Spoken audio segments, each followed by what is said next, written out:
subscribe. Hi everybody, Ariana here. Welcome back to my YouTube channel.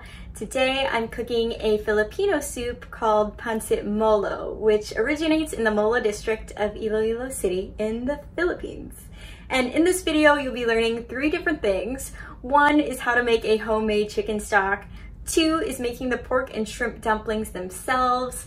And 3 is creating the sabaw, which is the soup base that brings everything all together. And as we go throughout the video, you'll be able to see that this looks very similar to wonton soup. And that's because the Molo district was a Chinese settlement for trading. And as many of you know, I'm Filipino American, but I'm not claiming to be a culinary expert here at all. I did take a trip to the Philippines back in 2017, and in the same year I started my culinary training. And that really sparked my curiosity in learning more about my culture as well as the flavor profiles there. And so basically take this as my research and development in creating my own culinary style and sharing it all with you. So if you're interested in creating PANCIT MOLO, or even just learning about Filipino cuisine in general, you can grab your cooking tools and we can get started. One of the ways to make this soup is to use store-bought chicken broth. Here's an example. We're not doing that in this video since we'll be learning how to make it more flavorful and completely from scratch. Let's start off with a lined baking tray and roasting off chicken bones at 425 degrees Fahrenheit.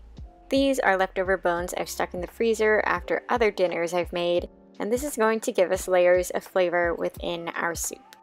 We're also going to build flavor with Mirepoix, which is 25% celery, 25% carrots, and 50% onion. This is a great way to use the leftover veggie scraps you may have stuck in the freezer. To add to this, I have aromatics for our stock in the form of a bay leaf, parsley, garlic, and whole black peppercorns.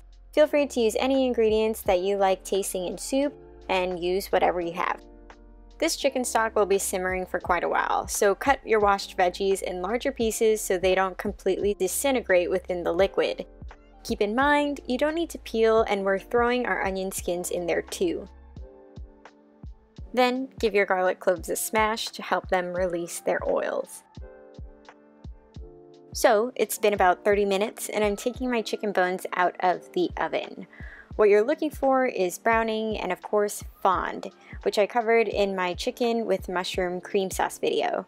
I've linked it in the card section above if you're interested in watching that too.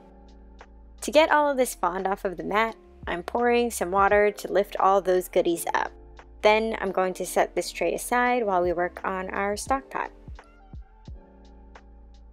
I've preheated a large pot and I'm adding a tad bit of neutral oil to help our mirepoix brown. This will help with layering flavor, which is what this soup benefits from.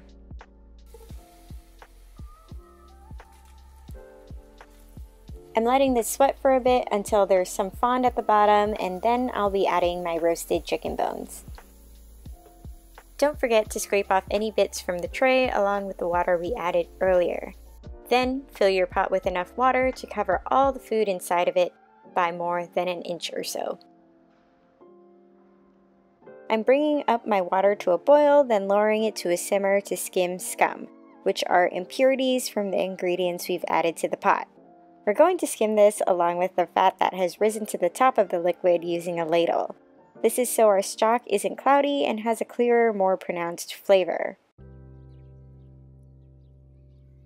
Add the herbs and spices of your choosing and let this simmer uncovered for about an hour.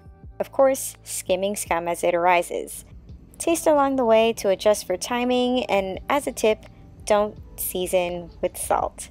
This will act as a base to many dishes that we can season as we go, plus the stock will continue to evaporate and concentrate any salt we add. The last thing we want is a salty chicken stock. Alright, the YouTube hour is up and I'm straining the liquid into a large bowl to set aside. Our veggies and bones have imparted their flavor onto the water, and the onion skins have given this deep red color we see in front of us. It is Molo dumpling time. This was the only shrimp my grocery store had, but preferably use raw, peeled, and deveined shrimp. Mince them up to prepare for the filling. In a large bowl, I'm adding my ground pork and minced shrimp. I'm also adding ginger that I've easily peeled using a spoon and grated with a microplane. Here's an egg and some cornstarch to help bind our proteins together, then season with salt and ground pepper. Give them all a mix, and as always, measurements and tools are listed in the description below. Now I'll be filling dumpling skins with the mixture we just made. I'm using these 2 spoons to help me portion out.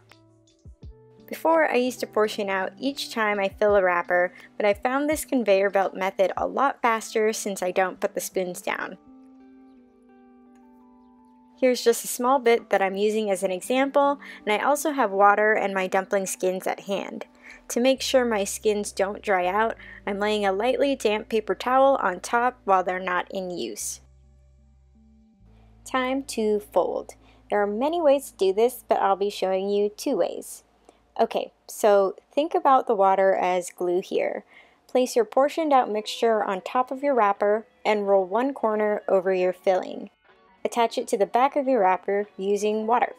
Then fold each left and right corner on top to make a cute little pillow like this. This second way is the version I usually do, with your wrapper making a diamond shape and wet the bottom perimeter of the skin. Fold in half to make a triangle. Wet one corner of your wrapper, in this case my left corner, and I'm using my thumb to indent my filling. Overlap both corners and stick them together.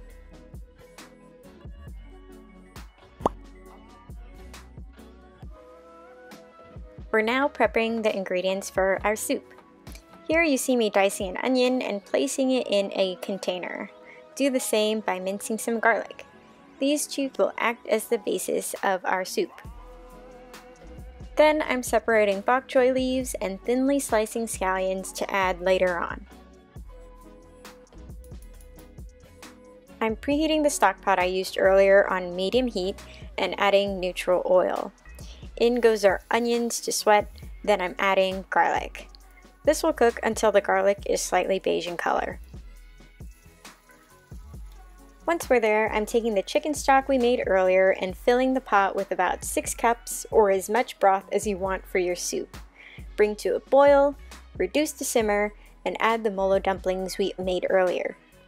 Cover this for about 10 minutes or until the dumplings are cooked all the way through. You'll also see me adding my bok choy and green onions before those 10 minutes are up. This is so that they have a chance to cook too. Season with fish sauce, salt, and freshly cracked black pepper.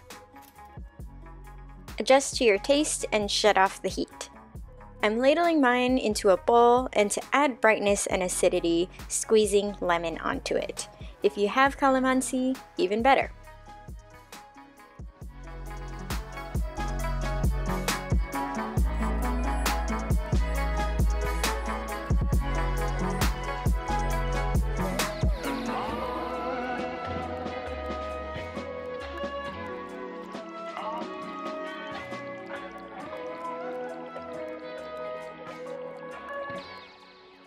We're on camera doing a taste test. Okay, so that was really great. As many of you know, this is the millionth time that I've probably made it, but I think it's important for me to describe to you the flavors and why it works for me so that you can know if you want to make this and how you may want to change it later on. And so this works for me because the meat is super tender and it's complemented by the silkiness of the wonton wrapper. Also, the acidity really cuts through that meat and creates a balanced out flavor. Now, this recipe is one of my favorites because you can save it for a rainy day by freezing the dumplings for later, but also it's highly customizable and very beginner friendly because you can use different bones in the chicken broth that we made earlier. You could add different hearty vegetables to the end product, but you also get the essence of Filipino flavors through the fish sauce, garlic, ginger, and onion. And with that, that is the end of this video.